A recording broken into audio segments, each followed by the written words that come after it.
It is time to declare Pakistan a terrorist state. Independent Member of Parliament Rajeev Chandrasekhar has tabled a bill in Rajya Sabha. He's putting his points across. Let's quickly cut across to Rajya Sabha and listen in to Rajeev Chandrasekhar on why Pakistan should be declared a terror state.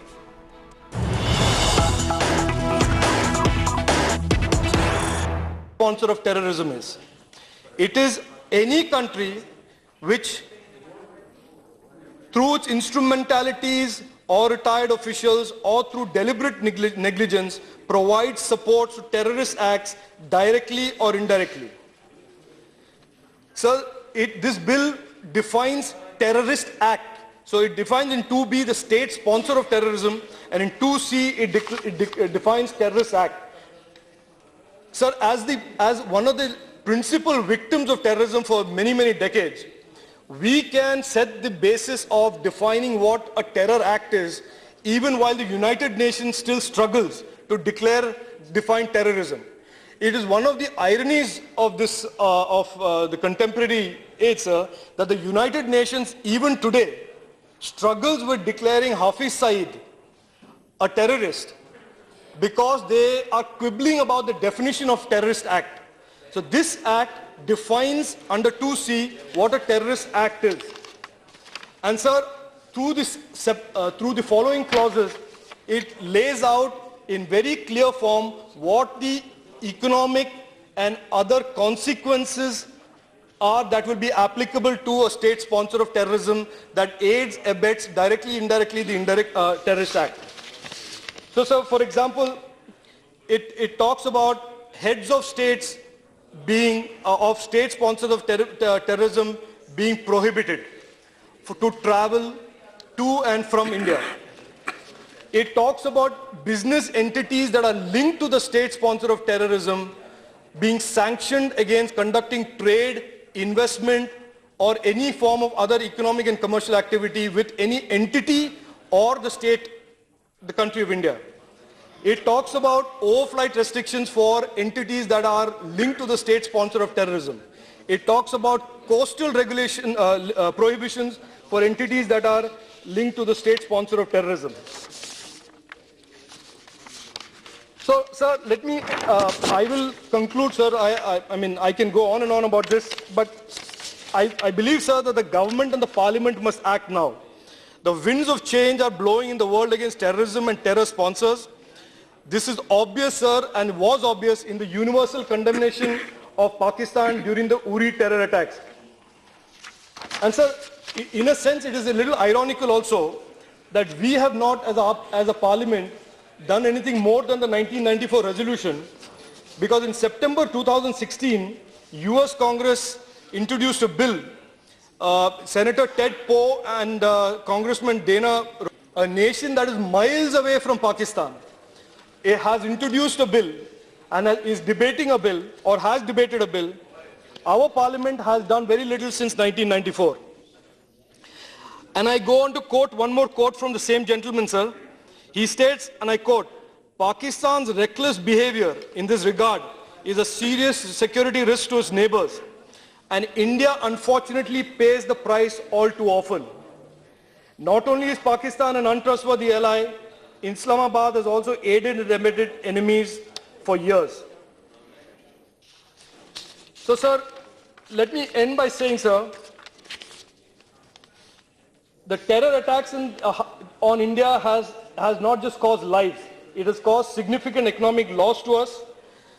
On one hand, our businesses bleed due to Pakistan-sponsored terror, yet on the other hand, we have continued to grant Pakistan the most favored nation without the same being granted to us reciprocally.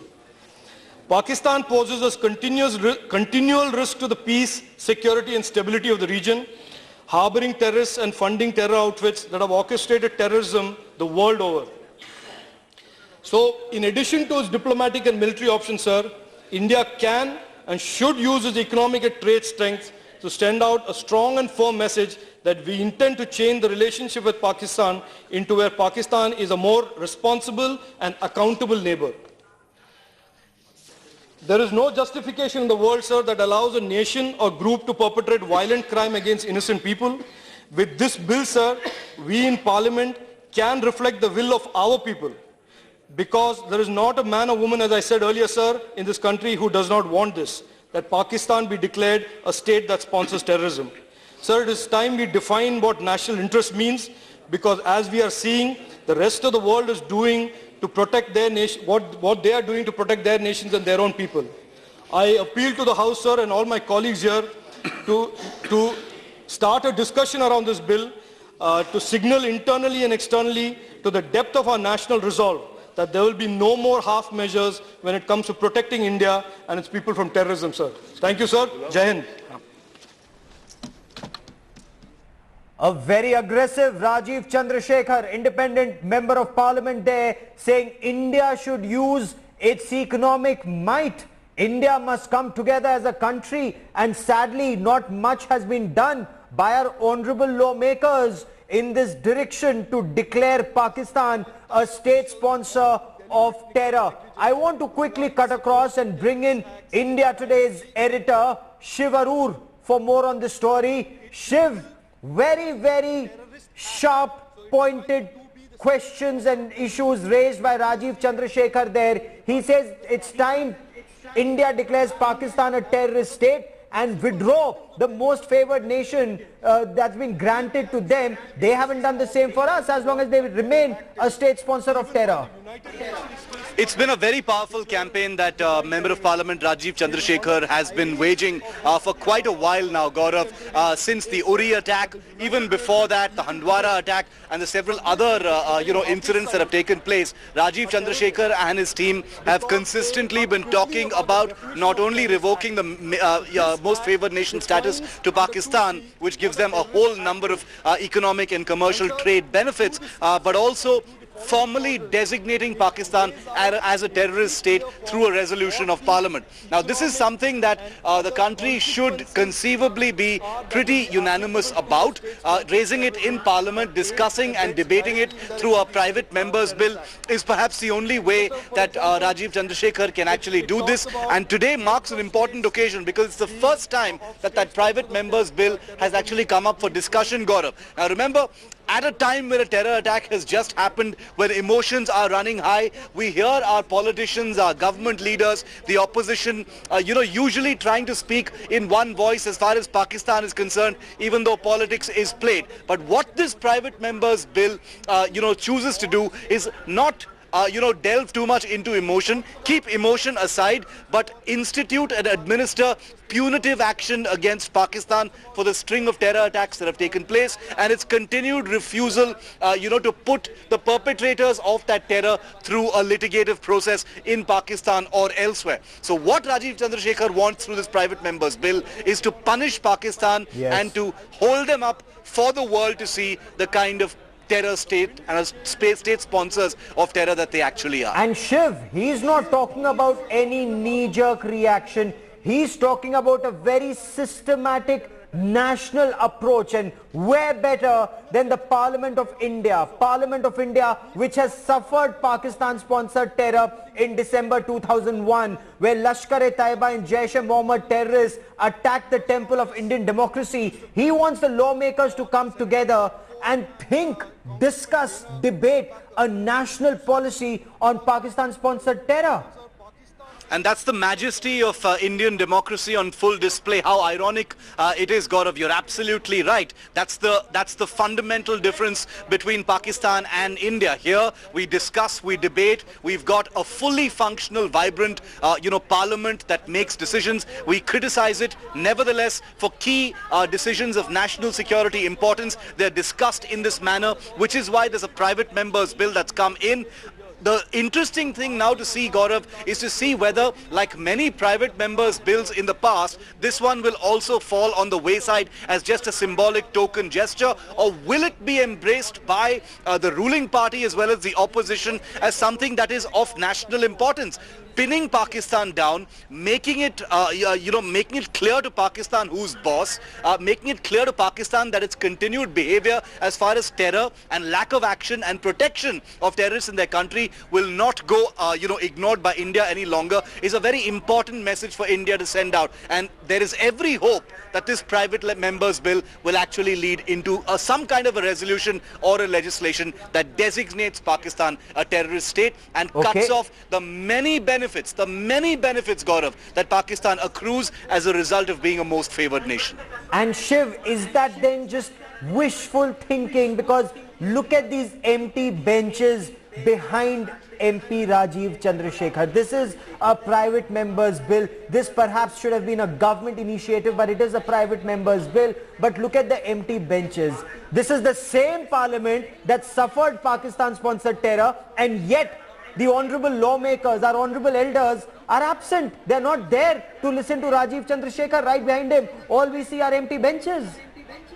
You know, at the risk of saying something that might translate into breach of privilege, you rarely see, a great deal of unity even inside Parliament, Gaurav, when it comes to, issues of national security. We see our netas, our honorable members of Parliament, make great, grandiose statements, filled with emotion just after a terror attack, when there is, when there are ceasefire violations, when any kind of incident has taken place on the border. You see the kind of fire and brimstone, in Parliament and right outside Parliament. Now for this private members bill, there are empty benches, but given the importance of what this private members bill to designate Pakistan a terror state and to, officially consider it and treat it as one, receives the kind of lukewarm response within Parliament is perhaps typical and shouldn't really surprise any of us. There is an atmosphere of elections in the air already. It's post the budget session, when netas, are already somewhat at ease, during the end of the winter season as well. How many of them actually understand or support this bill is another question altogether. Yes. But given the force that exists behind the bill at this point of time, Rajeev Chandrasekhar is a forceful speaker. He's appears to be very passionate about this issue as well, and he's consistently pushed the issue of designating Pakistan a terror state. There is a hope that the ruling party will embrace it, the opposition will see sense in it, and it will lead to an actual legislation. Well, let's sincerely hope so. Shiv, stay with me for a moment. I quickly want to bring in Kaswar Klasra, our colleague who joins us from Pakistan. Kaswar, the first step has been taken militarily, as India's Member of Parliament Rajeev Chandrasekhar put it. The surgical strikes in Pakistan-occupied Kashmir after Uri showed it is not business as usual. But now there is also a bill to declare Pakistan a terrorist state. What reaction, if at all, can we expect from Pakistan? Well, definitely it's really interesting question, but let me tell you that government of Pakistan has not reacted to this such sort of, the bill and the statements as well. But what I can tell you at the moment is definitely Pakistan has always maintained it is the country that has been, plowed by the international and internal and external terrorism as well. So definitely I can guess the government of Pakistan will come out with a house statement, and definitely they will raise the issue of Kulbhushan Jadhav and also internal the meddling of Pakistan, Indian in Pakistan affairs. So definitely I expect that not only Pakistan government will reject this statement, but definitely they will raise the issue of meddling of Indian government in Pakistan's internal affair as well. So this is what I can expect from the government of Pakistan. For a moment, Kaswar and Shiv, that's the problem. Pakistan, despite a Hafiz Muhammad Saeed of Lashkar-e-Taiba, despite a Maulana Masood Azhar of Jaish-e-Mohammed, despite internationally designated global terrorists being on Pakistani territory, whether it's the Quetta Shura or the Haqqani network or a Dawood Ibrahim, they do nothing. They do nothing to take action against terror. They just keep firing left, right and center. They just keep diverting issues, Shiv. They do keep diverting issues, and I think that's one of the reasons why a consistent approach is really necessary. Now, India has a multi-pronged approach as far as Pakistan is concerned. It is correctly criticized, many a time, especially by the opposition, for sometimes being inconsistent because, there appears to be friendliness, there appears to be diplomacy, yet there is a great amount of force on the border. at this stage, in the last 6 months, the game has changed completely, Gaurav. You've covered it at the border, you've covered it at the foreign ministry and the Prime Minister's office level as well, where there is a great deal of aggression, firmness, surgical strikes, cross-border raids have taken place, a no-nonsense approach on the line of control is taking place. There is every hope that, you know, infiltrations will come down in the 2017-2018 period as a result of deployments and ramping up on security on the border is concerned. Okay. But to bring all of that together, India needs to say business is business, work is work, and as far as Pakistan is concerned, it can't be business as usual. We've been saying this since 2008 under the UPA government. This government, halfway through its tenure, has also, not moved on the most favored nation status, even though it has conducted, very daring cross-border raids. But the time has come now for more than just symbolic gestures. The time has come for India to really bite the bullet as far as designating Pakistan a terrorist state. Absolutely. Shivarur and Kaswar Klasra for the moment. Gentlemen, many thanks for joining me.